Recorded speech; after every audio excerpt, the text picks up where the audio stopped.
నెల్లూరులోని వీఆర్ హైస్కూల్ను జగన్ హయాంలో కావాలనే మూసేశారని ఆరోపించారు మంత్రి నారాయణ. తాను ఈ స్కూల్లోనే చదివానని, ఇక్కడే ఉద్యోగం చేశానని, అందుకే 15 కోట్లతో అభివృద్ధి చేశారని చెప్పారు. దాతల సహకారంతో మరో 4 ప్రభుత్వ బడులు కార్పొరేట్ స్కూల్స్ తరహాలో అభివృద్ధి చేస్తున్నామని తెలిపారు ఆయన.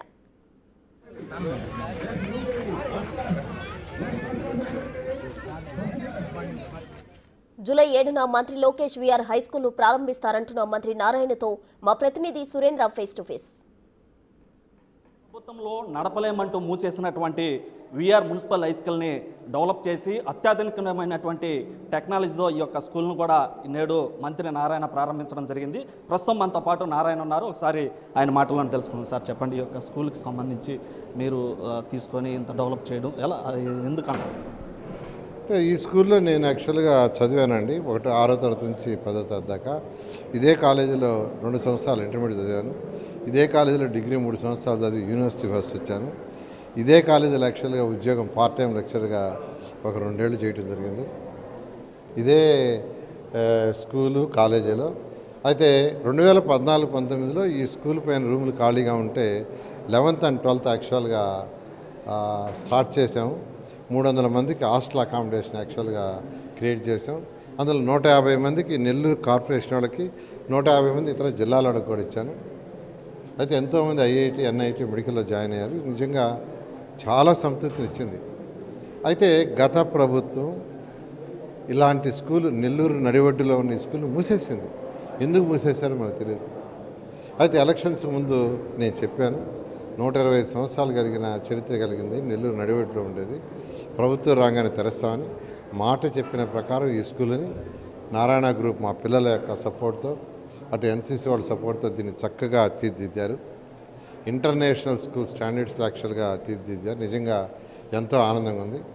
5,000 మంది అప్లై చేశారు. పేదలు నిరుపేదలకి సీట్లు ఇవ్వాలని నిర్ణయించాం. దాదాపు 50 మందికి ఒకే రోజు ఇచ్చారు. ఈరోజు క్లాసులు స్టార్ట్ చేశారు. అయితే దీని ఇనాగరేషన్కి విద్యాశాఖ మంత్రిని పిలిచాను. వారు 6వ తేదీ యాక్చువల్గా ఇక్కడ నెల్లూరుకి వచ్చి 7వ తేదీ ఈ బిల్డింగ్ని అఫీషియల్గా ఇనాగరేషన్ చేయడం జరుగుతుంది. ఇంతేకాకుండా ఈ యొక్క స్కూల్ అయిన తర్వాత అనేక మంది దాతలు నెల్లూరులో పుట్టి పెరిగి ఉన్నత స్థితికి పోయిన ఎంతోమంది యాక్చువల్గా ఉన్నారు. వాళ్ళని కూడా యాక్చువల్గా వచ్చి చూడమంటున్నాను. ఈ మధ్య సుధాకర్ రెడ్డి గారు ఇక్కడే ఉన్నారు.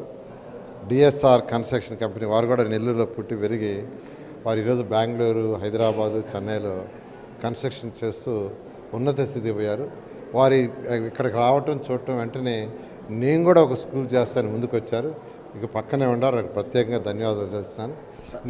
ఒకే రోజు 1000 అడ్మిషన్లు పూర్తి చేశారంటే ఇది ఎలా సాధ్యం?